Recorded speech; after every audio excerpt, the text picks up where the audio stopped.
If you have a product or you present something to the public, 9 times out of 10, Mexican Americans are going to be not only your biggest customer base, but also your most consistent customer base. You know what I'm saying? That's just math. That's just basic math. And to not acknowledge that when we're talking about hip hop, look, if you make Houston rap music, nobody buys more of your music than Mexicans. No one comes to your shows more than Mexicans. No one buys more of your merch more than Mexicans play your music. It's a numbers thing. Yeah. You know what I'm saying? And it's important that we acknowledge their participation and their love of the culture. So I wanted to make sure that when Houston hip hop was on that stage at the rodeo, that a Mexican American could look at that stage and see themselves on that stage too. If you have a product or you present something to the public, 9 times out of 10, Mexican Americans are going to be not only your biggest customer base, but also your most consistent customer base. You know what I'm saying? That's just math. That's just basic math. And to not acknowledge that when we're talking about hip hop, look, if you make Houston rap music, nobody buys more of your music than Mexicans. No one comes to your shows more than Mexicans. No one buys more of your merch more than Mexicans play your music. It's a numbers thing. What it do? It's 903 Boxing. I'm your host, Charles J. Say, man, shout out to my audience. Shout out to those that's rocking with me. Yeah, we back in the kitchen, and it's a whole lot of goddamn sauce in this pot, man. Let's get to the shit. Houston, we have a motherfucking problem. Listen, this wasn't on my to-dos list. I want to actually talk about boxing today. I was gonna make a video about Franchon Cruz versus Savannah Marshall. A lot of fights coming up. Very excited about it. That was my next video. This interrupted that because for one, I'm from Texas. For two, yeah. So at this point, this Texas business, and if anybody gonna speak on it, 903 Boxing, I am your host, Charles J. I will speak on this shit. This is a huge issue in Texas, and I'm just gonna address this shit for once and for all. I damn near had an East Texas video coming. Don't forget, I still got that series. Just ain't did one in a while, but it's coming. A lot of shit brewing. A lot of shit in the pot. It's plenty of sauce.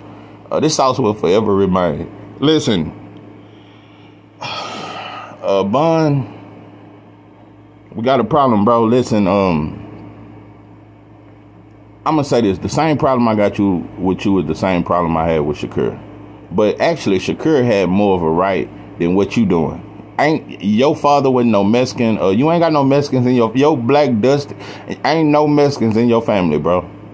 Shakur's father was a Puerto Rican, but he wasn't in his life and was never there, and Shakur know nothing about Puerto Rican culture, and he tried to pick that shit up at 23 years old, and he gave a shout out to his Mexican fans in an arena full of number of black folks in Newark, New Jersey, which is a black city. That's where he grew up. His black grandfather taught him boxing, and so all I'm saying is this is the problem I have with a lot of black folks, and it's not singling out Shakur, because he black to me, and I fucks with him.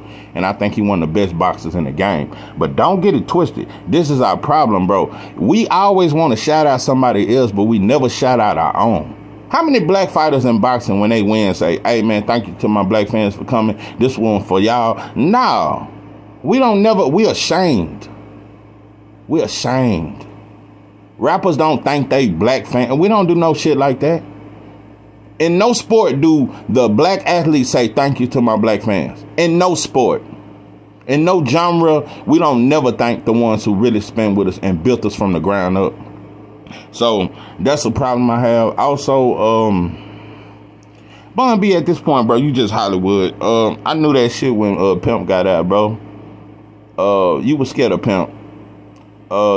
Listen, maybe before he didn't go to prison, you wasn't scared of him, but when Pimp got out, Pimp was he was always intellectual. He was very smart, but he had a mission, bro. And his mission, you were scared of that. I'm gonna tell you some real shit. When Pimp said that shit about Atlanta, and he said what he said, and he said them boys was gay, and it's come out proven, because Atlanta is the gayest city in the world right now. So he proved all that shit. And none of them Atlanta rappers say anything about it. Young Jock, all of them wear purses and skirts. All them boys wear dresses in Atlanta.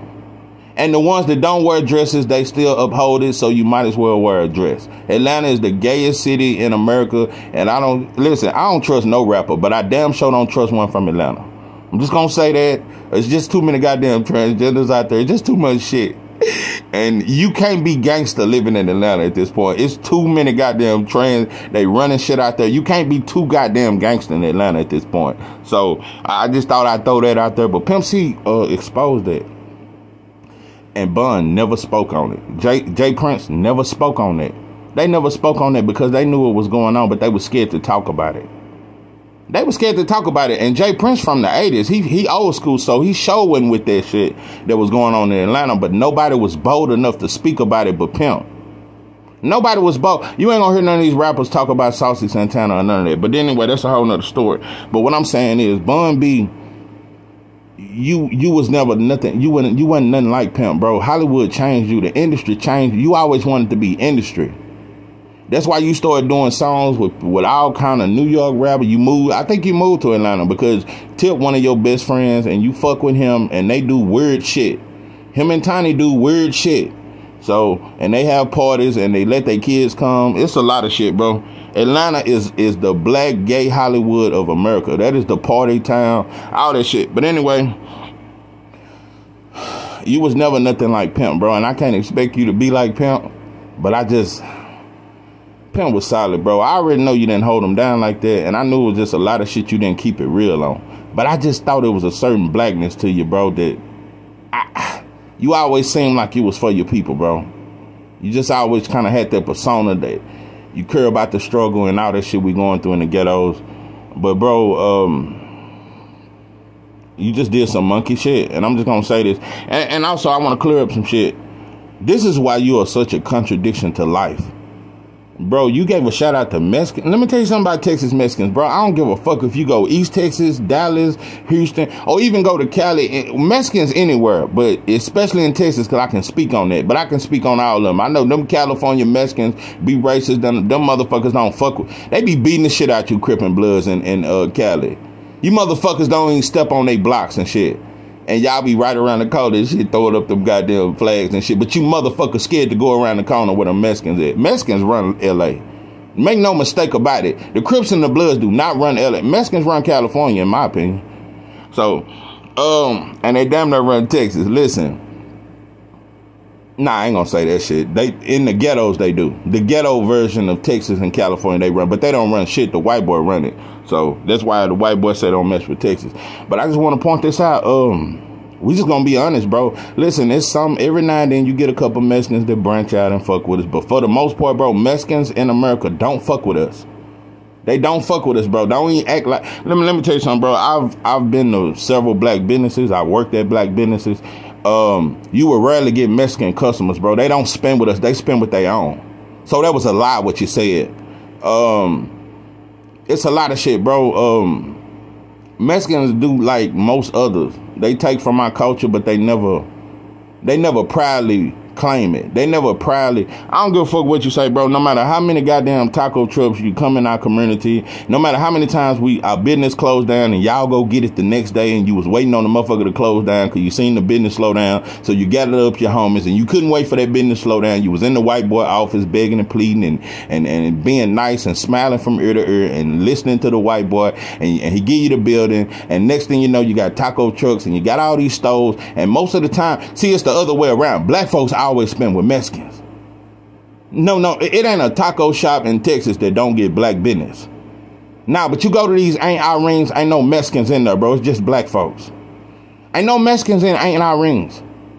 So, another thing, like I said, so they build these businesses and we come spend.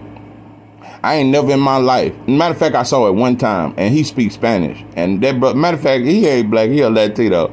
You speak Spanish, you work at a Mexican restaurant, yeah, you get along well with, he a Latino. He black, but he became a Latino. He learned the language and everything. But I saw that at one Mexican restaurant. But they don't hire us. You ain't gonna see them you ain't gonna see us at their tire shop. You ain't gonna see us in no place of business working with them and them hiring us. So let's just make that shit very clear. Mexicans have always tried to pick war with us, but we never war with them. Those are facts. And the same, bro, them Houston, man, I know all about them. I was locked up with them. Them same Houston Mexicans are the main ones who war with blacks. Them goddamn Houstons, yeah, with that goddamn star on they shit. All that imitation ass shit of our culture, and they be jamming Fat Pat and DJ Screw, and they say the N-word, but they the main ones pull that blade out on us on the rec yard. Them the main ones go to war with us, bro. So I already said that on my Texas prison, that the Tongo Blast, them the ones who act like us, but they really don't fuck with us, and they can't eat with us, can't spread with us, but they can eat with the white boys. They can spread with the white boys. I ain't never in my life seen Tongos go to war with the white boys. No, it's always against the blacks. Always. And it's always because one of ours whooped theirs. Kind of remind me of boxing. Anyway, nah, bro, I ain't never finna vouch for that shit. It's a couple Mexicans that fuck, but for the most part, Mexicans don't fuck with us. Especially the ones over here. Them the worst ones to me, the ones that's over here. The best Mexicans I've run across is the Pisces type. The one that's straight from Mexico and ain't been corrupted by this government. One more motherfucking thing and I'm out this motherfucker. Black folks have a weird perception that, oh, Mexicans stick together, or Mexicans work, you know, it will say they taking out a job, but they work hard as shit. You a goddamn lie. Yeah, y'all work hard, but let me tell you something, the hardest working motherfucker I've ever seen in my life, and these are facts, anywhere you go, it's gonna be that old motherfucker that's about 60 years old. He been on that job 40 years. Yeah, them be the strongest, hardest working motherfuckers I ever seen. That old school brother that's been on the job for about 40 years. So that's a damn lie. Anyway, another thing. Black folks are just so divided, and we just caught up in our own monkeyism that we don't understand that everybody, I always say black folks are monkeys, and we act like monkeys and baboons, and there ain't enough bananas in the world to feed us. It ain't enough bananas in the world to feed all you motherfuckers, because Mexicans act like monkeys, Chinese, everybody in America act like monkeys, because we value that mighty dollar over humanity. We value that mighty dollar over our women. Everybody pimp their woman. The Arab pimps his woman, the Chinese pimps his woman in the massage parlors, the Mexican man pimps his woman and make her cook the shit out them goddamn tortillas.